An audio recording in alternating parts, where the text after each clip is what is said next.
Public Security Ordinance to declare an emergency and to bring it under Part 2 of the Public Security Ordinance is indeed an attempt to cover up the misdeeds of the government.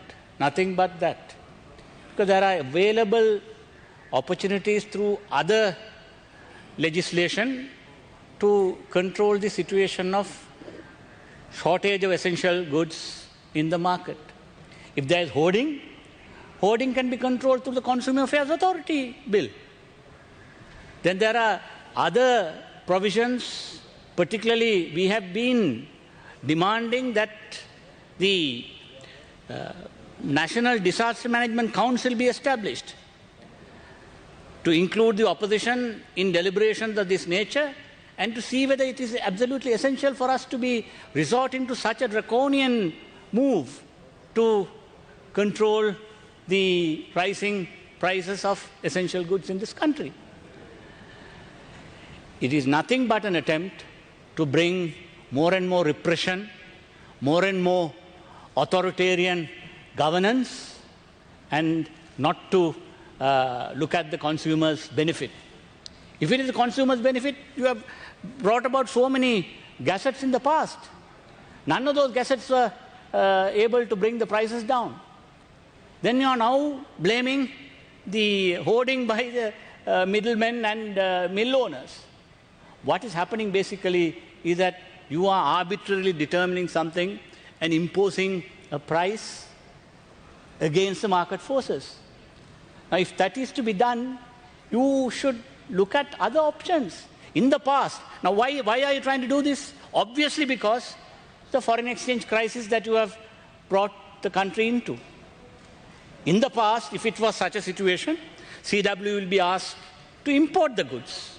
Now you are unable to import goods and then compete in the market. So you are trying to cover up your inefficient economic management, and through which you have plunged the country into such a terrible situation. And finally, internationally too, we are becoming a laughing stock. Some international media has gone to the extent of saying, after having declared an emergency to control food prices, what did international media say?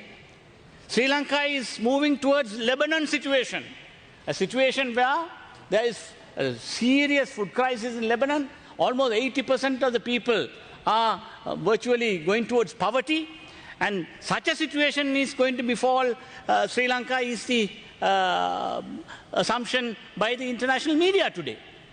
By going for an unnecessary, uncalled for, unwarranted nationwide emergency which have been declared for a different surreptitious purpose, to muscle opposition, to stop protests, to also, if you wanted to do this, you could have always brought the Public Security Ordinance Part 3 into operation. You could have used Section 17, which has specifically for that purpose. So why was not the Part 3 brought into operation? Why is such a broad Part 2 provision being promulgated in this manner? This is nothing but an effort to try and continue with this militarization, and then to show as if you are now staging various dramas. People are going, Consumer Affairs Authority officials are going, army is going, police is going. You are now surrounding stores, and then you are showing every day there is a big dramatic act being displayed for people to think that the government is catching hoarders. Now, most of it, some of these are bonded stores. And then see how you have gone and given the pricing for the essential goods. Now you say Nadu rice will be sold at 98. Now for the common people, now where could you get these rice stocks? See the amount of queues that is there in front of the CW stores all over the country. Now you are creating a black market, basically, in the country, and then you go and see whether if you could, at retail prices, how many people could go and avail themselves of this facility.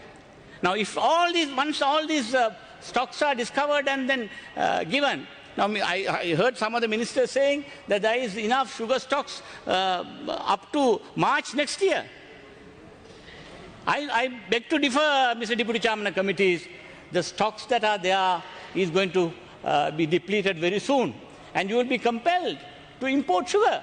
And when you go to import sugar, and if you are able to control prices in the way that you have envisaged, I would be very much surprised, Mr. Deputy Chairman of Committees. This is nothing but a very surreptitious attempt to impose a dictatorial and draconian method of controlling public dissent in the country. And this is nothing but an effort to do so. And therefore, it is our wish that this type of short-term method should be avoided, and you must resort to a permanent solution.